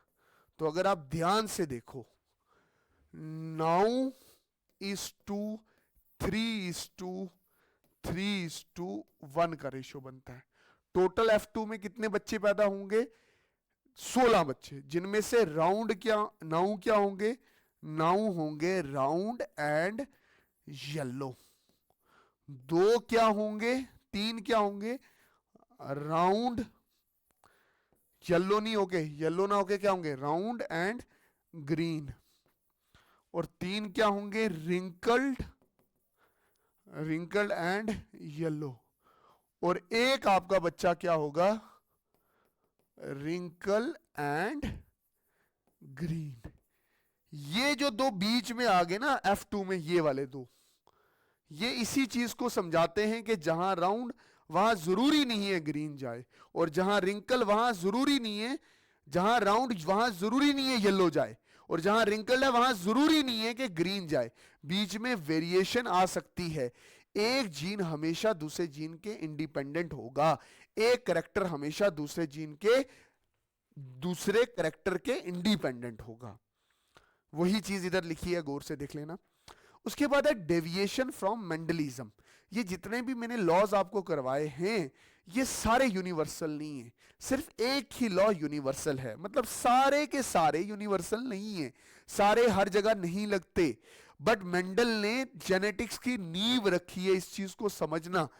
तो ये लॉज बेसिक हैं, इसके बिना जेनेटिक्स समझ नहीं आती। अभी भी बहुत सारे बच्चों को कंफ्यूजन हो रही होगी, प्लीज पीछे जाओ, एक चीज को 10 बार पढ़ो, प्लीज पीछे जाओ, एक चीज को 10 बार पढ़ो। जो जो चीज मैंने बेसिक बोली है उसको रट लो, दिमाग में डाल लो। और मैं बोल रहा हूं मेंडल के सारे लॉ यूनिवर्सल नहीं है, हर जगह नहीं लगते, बट सर पढ़ रहे क्यों है, क्योंकि ये बेसिक है, इसके बिना आपको जेनेटिक्स समझ भी नहीं आएगी। और मेंडल ने पहली बार जेनेटिक्स के बारे में कुछ बताया था, इसलिए ये पहला था जिसने जेनेटिक्स के बारे में बताया, इसलिए हम आज भी इसको याद रखते हैं। तो ये भी हम साथ साथ में पढ़ते हैं, not all the law of Mendel is universal. सारे लॉ यूनिवर्सल नहीं है, सिर्फ लॉ बस law of aggregation is valid, मतलब बस law of segregation is universal, सिर्फ वही यूनिवर्सल है, सिर्फ वही हर जगह यूनिवर्सल है। क्या है वो लॉ, वो ये बोलता है कि जो इंडिविजुअल में 2 एलील्स होती हैं वो गैमेट बनते वक्त अलग अलग हो जाती हैं, और फर्टिलाइजेशन के वक्त वो दोनों पास पास में आ जाती हैं। ये यूनिवर्सल है। बाकी सारे के सारे लॉ यूनिवर्सल नहीं हैं, वो सारे गलत हैं। वो कैसे, वो मैं अभी समझा रहा हूं। जैसे इसकी पहली, मतलब अब ये आगे यही चीज समझाने की कोशिश करेगा कि भाई साहब कि सारे लॉ यूनिवर्सल नहीं है।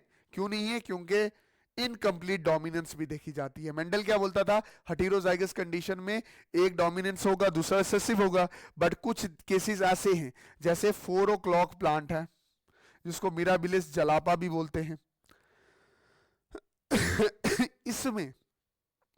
इसमें क्या होगा कि अगर मतलब ये फ्लावर का कलर है, फ्लावर का कलर है, ठीक है, फ्लावर का कलर है, फ्लावर का कलर क्या हो गया, फ्लावर का कलर भाई साहब हो गया करेक्टर, है ना, करेक्टर हुआ ना फ्लावर का कलर। तो उसके जो ट्रेड्स है, या तो रेड फ्लावर या वाइट, है ना। फ्लावर के कलर करेक्ट करने का कंट्रोल कौन कर रहा है, आर जीन। और इस आर की दो एलील्स हो सकती है, बड़ा आर और छोटा आर, यही हो सकती है ना, ये दो एलील्स होगी। इंडिविजुअल में दो ही एलील्स होती है। अब होता क्या है, अभी मैं बोल रहा हूं कि अगर रेड कलर का फ्लावर मेल है तो रेड होमोजाइगस है, आर और आर रेड। फिर फीमेल वाइट कलर के फ्लावर हैं तो कंट्रोल करेगा छोटा आर जीन और एलील्स होंगी दो, छोटा आर छोटा आर। क्योंकि रेड डोमिनेट जैसा लग रहा है तो बड़ा आर बड़ा आर, वाइट रेसेसिव जैसा करेक्टर लग रहा है छोटा आर छोटा आर, गैमेट्स बने बड़ा आर छोटा आर। बट जब दोनों की फर्टिलाइजेशन हुई तो ये आर और आर। अब आप बोलोगे सर आर डोमिनेट करता है इस पे, इसका आंसर रेड होना चाहिए, बट ना, इस केस में इनकम्प्लीट डोमिनेंस होती है। ये वाला जो आर है ये बना रहा होगा रेड कलर, ये वाला साइलेंट नहीं होगा, ये भी वाइट कलर बना रहा होगा, और दोनों की ब्लेंडिंग हो जाएगी और आंसर क्या आ जाएगा, पिंक। यहां पे पिंक कलर प्रोड्यूस होगा। मतलब मिराबिलिस जलापा के तीन वेरिएंट कलर हैं। अगर आर आर हुआ तो रेड, आर छोटा आर हुआ तो पिंकवा, छोटा आर हुआ तो वाइट। ये चीज दिमाग में रखना। होप आपको ये चीज समझ आई होगी। ठीक, नहीं समझ आया पीछे जाओ दोबारा देखो। मैंने क्या बोला, मैंने ये बोला मिराबिलिस जलापा है, उसके फ्लावर कलर्स को जब आप देखो तो फ्लावर कलर एक करेक्टर है, उसको कंट्रोल करता है आर जीन, उसके दो वेरिएशन एलील्स हैं, बड़ा आर छोटा आर। रेड कलर के फ्लावर होंगे तो आपको पता है आर दो बड़े आर आएंगे, इंडिविजुअल में दो एलील्स होती हैं। वाइट कलर के फ्लावर होंगे तो दो छोटे आर होंगे, जैसे ये बताए। गैमेटोजेनेसिस में दोनों अलग अलग हो जाएंगे, बट जब मिक्सिंग होगी तो रेड कलर आना चाहिए था, बट ये रेड कलर ना आते हुए आर भी रेड बनाने लग जाता है, आर भी वाइट बनाने लग जाता है, और दोनों मिक्स हो जाते हैं और पिंक कलर प्रोड्यूस करते हैं। इसको डोमिनेंस नहीं बोलेंगे, इनको बोलेंगे इनकम्प्लीट डोमिनेंस है। ऐसा ही केस एक और चीज को देखने में मिलता है जिसको आप बोलते हो को डोमिनेंस, जिसको आप क्या बोलते हो, को डोमिनेंस। किसको बोलते हो, को डोमिनेंस, को डोमिनेंस। मेरी बात सुनना ध्यान से। इस को डोमिनेंस से पहले मैं आपको ना आपके ब्लड ग्रुप को पढ़ाना चाहता हूं। देखो, इनहेरिटेंस ऑफ ब्लड ग्रुप, देखो जो देख कि किस तरह से ब्लड ग्रुप इनहेरिटेड होता है अपने पेरेंट्स से बच्चों में। मेरी बात ध्यान में रखना कि हमारी बॉडी में चार तरह के ब्लड ग्रुप होते हैं। That is blood group A, blood group B, blood group, हाँ, blood group A, blood group A, blood group B, blood group O and blood group A B. यही होता ना ब्लड ग्रुप ए बी। अब ये blood group कौन बनाता है, हमारे ब्लड ग्रुप में आरबीसीज होते हैं, हमारे ब्लड में आरबीसीज होते हैं ना, आरबीसी भी होते हैं, डब्ल्यूबीसी भी होते हैं, प्लेटलेट्स भी होते हैं, प्लाज्मा भी होता है। ब्लड ग्रुप का जो करेक्टर है वो एक्चुअल में डिफाइन करने वाले हमारे आरबीसीज है, रेड ब्लड सेल्स। कुछ इंसानों में ऐसे आरबीसीज होते हैं जिनके सरफेस के ऊपर, जिनके सरफेस के ऊपर ए प्रोटीन होती है, तो हम बोलते हैं ब्लड ग्रुप ए। ठीक है, कुछ ऐसे आरबीसीज होते हैं जिनके सरफेस के ऊपर बी प्रोटीन होती है, तो हम बोलते हैं ब्लड ग्रुप बी है।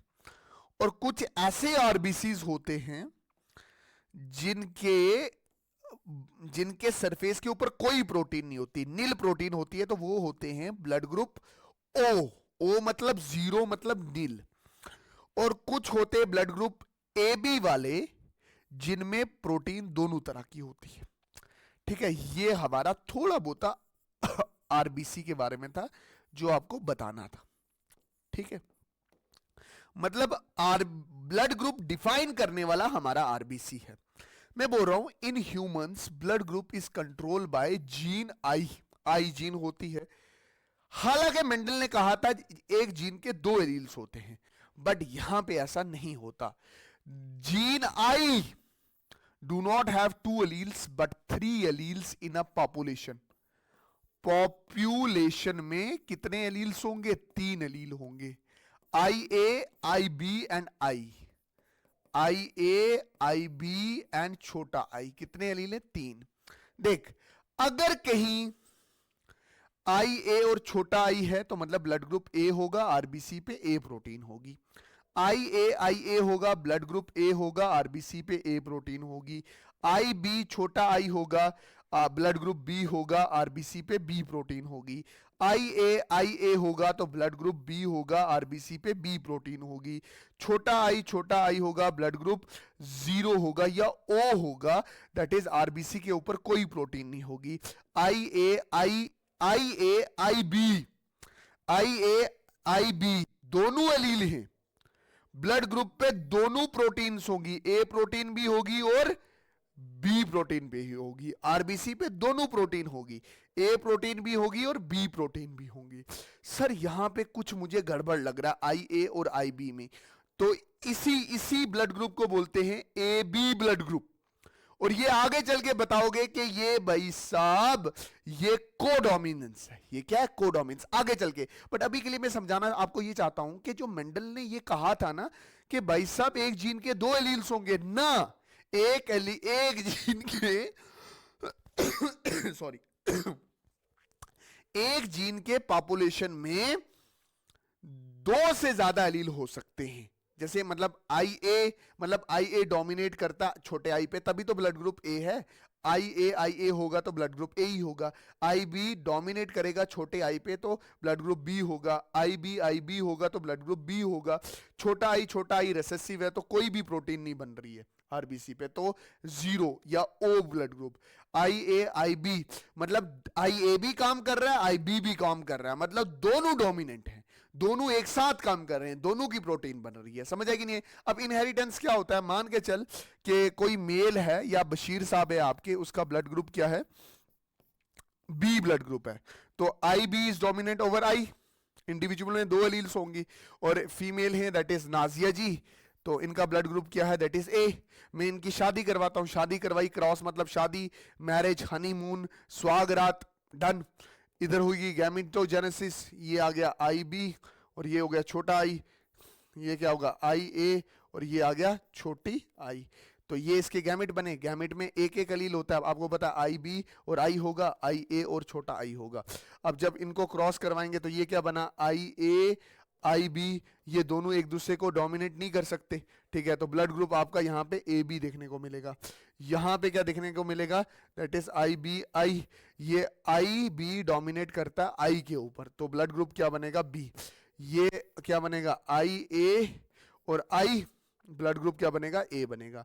ये बनेगा छोटा आई और छोटा, ये बनेगा ओ, ये बना ए बी और ए बी। इससे साफ ये जाहिर हुआ कि जीन हमारे पास आई है शायद, बट इसके तीन एलील से पॉपुलेशन में, आई ए, आई बी और छोटा आई।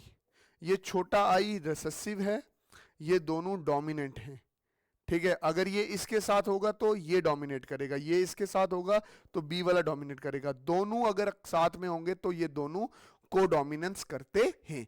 That is inheritance of blood group. अब इससे पता क्या चला? That is codominance. किसके बारे में पता चलता है? इसके बारे में इससे पता चलता है कोडोमिनेंस के बारे में। कोडोमिनेंस का मतलब क्या हो गया?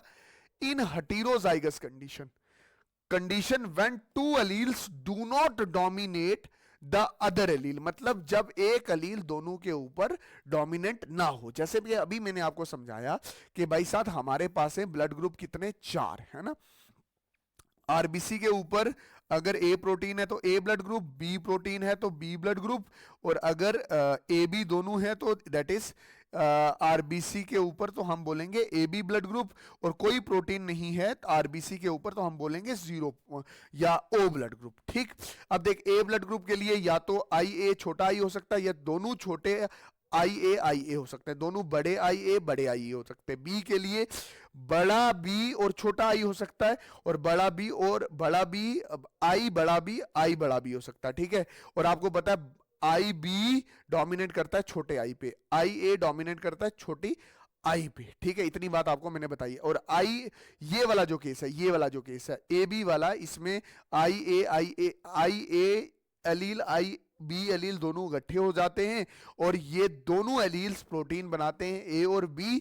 आरबीसी पे दोनों प्रोटीन्स होती हैं, और इसी केस को बोलते हैं हम कोडोमिनेंस, मतलब ए भी डोमिनेट कर रहा है बी भी डोमिनेट कर रहा है। ठीक है, ओके, और ब्लड ग्रुप हमारे पास क्या बन रहा है, ए भी बन रहा है। ठीक है, ऐसा जिसमें दोनों छोटी रिसेसिव एलील होगी, ना ए बनेगा ना बी बनेगा, नील एंटीजेंस बनेंगे। एंटीजेंस मतलब वो जो प्रोटीन की बात कर रहा हूं जो आरबीसी के ऊपर बनती है, दैट इज ए बन रही है, बी बन रही है, ए बी बन रही है, और कोई भी नहीं बन रही है, इसको बोलते हैं कोडोमिनेंस। ये भी एक तरह का ड्रॉबैक है, यही भी चीज एक्सप्लेन नहीं की जा सकती मेंडल के लॉज के द्वारा। आगे चलते हैं, दैट इज मल्टीपल एलीलिज्म। इसका मतलब क्या होता है कि मेंडल ने यह कहा था each character is control by one gene and one gene have two alleles, but blood group is control by 3 alleles. मतलब जो हमारा आई जीन है उसके पास आई ए आई बी और छोटा आई है, मतलब आई जीन के पास 3 एलील्स हैं। अभी आपने ये बोला था कि एक जीन के पास 2 एलील हैं, बट यहां आपको 3 एलील्स देखने को मिलती हैं। Okay, pleiotropic effect. या सर आप मुझे ये बताओ, सर आपने ये नहीं बताया ए पॉजिटिव क्या होता है, ए नेगेटिव क्या होता है, ए बी पॉजिटिव क्या होता है, ए बी नेगेटिव क्या होता है, ये हमारे सिलेबस में नहीं है। ठीक है, मुझे आता है क्या होता है, ये रीजस फैक्टर होता है, बट ये हमारे सिलेबस में नहीं है, इसलिए नहीं करवा रहा। चुपचाप करके पैलियोट्रॉफिक इफेक्ट पे आते हैं। देखो, हमने अभी ये बोला कि एक जीन एक ही करेक्टर कंट्रोल करता है, बट कुछ केसेस में one gene control only one character, but when one gene control many characters, this is known as pleiotropic effect. मतलब जब एक जीन एक से ज्यादा करेक्टर को कंट्रोल करे तो इसको बोलते हैं पैलियोट्रॉफिक इफेक्ट, और उस जीन को बोलेंगे पैलियोट्रॉपिक जीन। जैसे एक जीन है मेरी बॉडी में, वो एक एंजाइम बनाती थी जिससे मेरी बॉडी फिट रहती थी, बिल्कुल फिट रहती थी, ऐसे एग्जांपल दे रहा हूं, बट उसने वो एंजाइम बनाना बंद कर दिया, उससे मुझे एक सिंड्रोम हुआ या डिजीज हुई जिसको मैं बोल रहा हूं फिनाइल कीटो यूरिया। मैं क्या बोल रहा हूं, मेरी बॉडी नॉर्मल चलती थी क्योंकि मेरे सारे जीन फिट थे, मेरी बॉडी का एक जीन नंबर 10 था जिसने एंजाइम बनाता था, बॉडी फिट थी, उसने एंजाइम बनाना छोड़ दिया तो मेरी बॉडी में एक डिजीज हुई फिनाइल कीटो यूरिया। अब जीन एक था, इसके आगे 3 कैरेक्टर कंट्रोल हुए, इसकी वजह से क्या हुआ, मेंटल रिटार्डेशन हुई, पहली चीज फेल, बाल गिरने लग गए, दूसरी चीज, दूसरा करेक्टर, स्किन पिगमेंटेशन, स्किन के ऊपर पिगमेंटेशन आई, तीसरा करेक्टर। तो मतलब ये एक जीन 3 करेक्टर को कंट्रोल कर रही थी ना। हाँ, एक जीन ने काम खराब किया तो 3 चीजें खराब होगी ना। हाँ सर, इसको बोलते हैं पैलियोट्रॉफिक इफेक्ट। देख, एक जीन अगर एक से ज्यादा करेक्टर कंट्रोल करे, मतलब ये जीन जब चलती थी तो दिमाग फिट था, चलती थी बाल अच्छे थे, जब चलती थी तो स्किन फिट थी, जैसे ये जीन एंजाइम नहीं बना तो दिमाग बेकार, बाल गिर गए, बॉडी पे क्या आ गई, पिगमेंटेशन आ गई। तो अगर एक जीन एक से ज्यादा करेक्टर कंट्रोल कर रहा है तो उस इफेक्ट को पैलियोट्रॉफिक इफेक्ट बोलेंगे और जीन को पैलियोट्रॉफिक जीन बोलेंगे। Elementary idea of polygenic inheritance. अब जो पैलियोट्रॉफिक इफेक्ट पढ़ा ना उसका बिल्कुल अपोजिट है। वहां क्या बोला मैंने, एक जीन मैनी करेक्टर, यहां पे many gene one character. When the single character is controlled by many gene, एक gene many character, single character is control by many genes, this is called polygenic inheritance. हमारा जो skin colour है, इसको control करते हैं 3 genes, एक skin colour control by 3 genes, gene A, gene B and gene C. आपको पता है इसके आगे 2 एलील्स होंगे, एक ए एक छोटा एक बी एक छोटा बी, एक सी एक छोटा सी। मैं बोल रहा हूं अगर तीनों जीन के एलील्स मतलब 6 एलील्स कैपिटल में हो तो शाह काला होगा, निग्रो बिल्कुल ब्लैक जैसे अफ्रीकन ब्लैक होगा। अगर तीनों छोटे हो तो बिल्कुल फेयर, और अगर ए बड़ा ए छोटा, बी बड़ा बी छोटा, सी बड़ा सी छोटा, तो हम बोलेंगे मलाटो है, जैसे इंडियन का कलर होता है। समझ आया कि नहीं है? तो इस तरह से ये एलिमेंट्री आइडिया था जो आपको बताना था, आपके सिलेबस में भी ये लिखा है। हालांकि जब मैं पढ़ा करता था तो मैंने पूरा क्रॉस पढ़ा था इसका, तो वो काफी सारे ट्रेड्स होते हैं इसके, तो मैंने आपको जितना बताया इतना सफिशिएंट है। आपको पॉलीजेनिक, पॉली मतलब होता है मैनी, जीन जेनिक मतलब जीन्स, बहुत सारे जीन्स मिलके सिर्फ एक ही कैरेक्टर को कंट्रोल कर रहे हैं। स्किन कलर को कंट्रोल करने के लिए बहुत सारे जीन्स होते हैं। इसके बाद है क्रोमोसोमल थ्योरी ऑफ इनहेरिटेंस। देख, मान ले कि ये मेरी कैटरीना की आंख है, कैटरीना की आई है। इसकी आंख ऐसी है, ग्रीन कलर है, इसका एक ट्रेड है, करेक्टर है। कैसे बना होगा इसका, मैंने सेल निकाला ऐसे बाहर, इसका न्यूक्लियस था, डीएनए था, और ये क्या है, दैट इज सेल। ये सेल है, सेल मेम्ब्रेन है, न्यूक्लियस है, डीएनए है, गोल मटोल न्यूक्लियर मेम्ब्रेन है, और ये डीएनए। मैं बोल रहा हूं इस डीएनए को बाहर निकालो तो ये डीएनए एक्चुअली में थ्रेड होता है, ठीक है, और ये बहुत बड़ा होता है। ये क्या होता है, बहुत बड़ा होता है, ठीक। अगर हम इसको पैक करके कंडेंस फॉर्म में बनाएं तो हमारे पास बनता है क्रोमोसोम। क्या बनता है, क्रोमोसोम, मतलब लपेटा हुआ डीएनए को हम क्रोमोसोम बोलते हैं। Very good. कितने बनते हैं, तकरीबन ऐसे लपेट, एक ही धागा है, एक गुच्छी यहां बनी, एक इधर इधर इधर इधर इधर इधर इधर इधर, एक डोर का पिन्ना इधर, एक डोर का पिन्ना इधर, एक डोर का पिन्ना इधर, ऐसे ऐसे ऐसे ऐसे 23 बनते। कितने बनते, 23 पेयर्स में बनते, क्योंकि एक पिन्ना जैसे बनता है वैसा उसके साथ वाला भी बनता है। तो ये दोनों आपस में होमोलोगस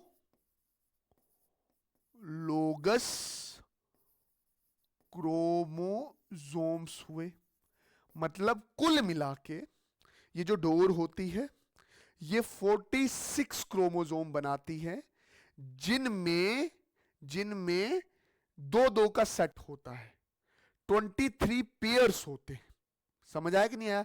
मैं क्या बोल रहा हूं कि ये डीएनए जो होता है ये लंबा धागा होता है, ये लपेटे जाता है, क्रोमोसोम बनता है, और ये ऐसे 46 क्रोमोसोम बनते हैं, और इसमें दो दो जो क्रोमोसोम होंगे वो बिल्कुल सिमिलर होते हैं। एक क्रोमोसोम जो दूसरे के साथ मिल रहा होता है उसको बोलते हैं होमोलोगस क्रोमोसोम। क्रोमोसोम का मतलब कुछ नहीं है, लपेटा हुआ डीएनए को ही आप क्रोमोसोम कहते हैं, और हमारी केस में 46 क्रोमोसोम बनते हैं। जैसे ये बना 1 2 3 6 7 8 9 10 11 12 13 14 15 16 17 18 19 20 21 22 23 अलग अलग क्रोमोसोम हैं, और हर एक का जोड़ा है। तो दो इधर 23 ये और 23 इसके जोड़े, तो कुल मिला के 46 क्रोमोसोम ह्यूमन बीइंग में है, और 23 पेयर ऑफ होमोलोगस क्रोमोसोम हैं। अब मैं आता हूं क्रोमोसोमल थ्योरी ऑफ इनहेरिटेंस। होता क्या है कि सल्टन और बवेरी ने give a chromosomal theory of inheritance. क्या दिया? Give a chromosomal theory of inheritance. Sutton और बवेरी ने chromosomal theory of inheritance the.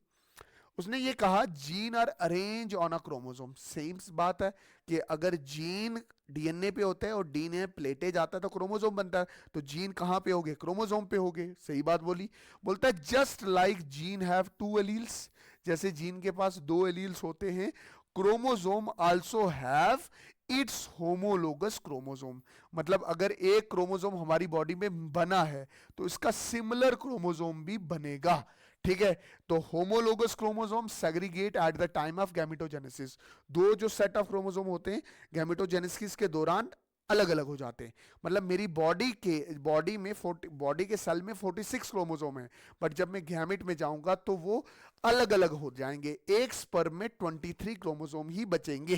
Homologous chromosome come together at the time of fertilisation. मेरे स्पर्म में 23 क्रोमोसोम, मेरी wife के egg में 23 chromosome, दोनों फर्टिलाइज करेंगे, जाइगोट बनेंगे, दोबारा 46 हो जाएंगे। जैसे ये है, देख,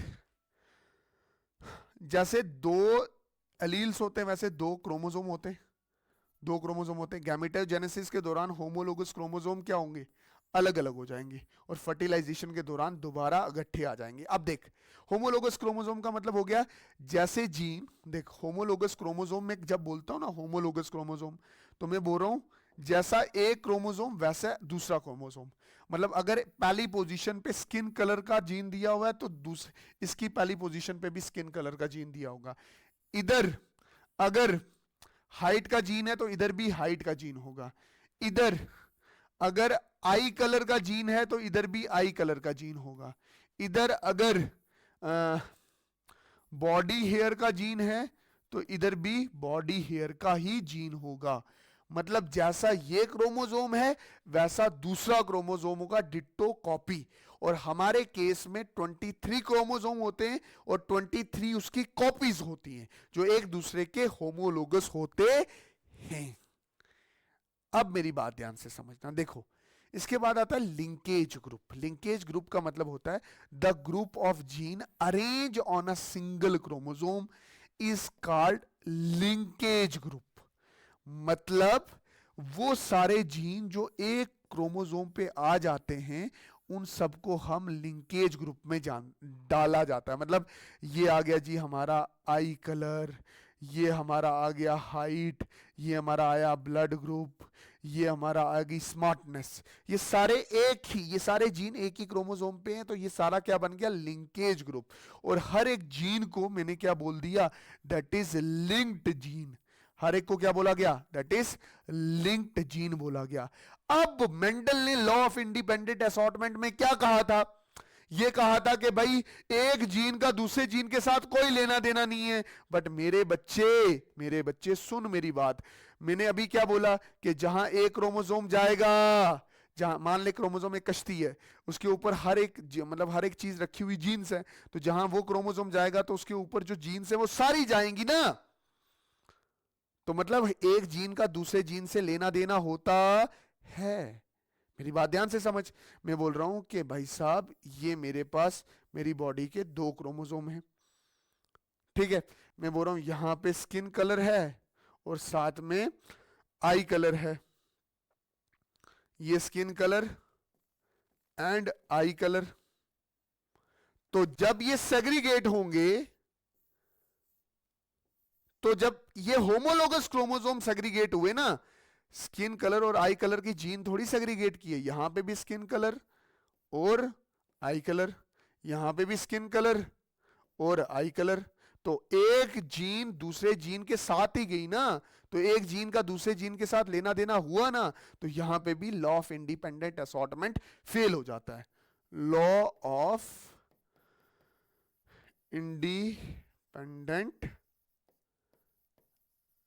असॉर्टमेंट फेल, कहानी खत्म, चैप्टर खत्म।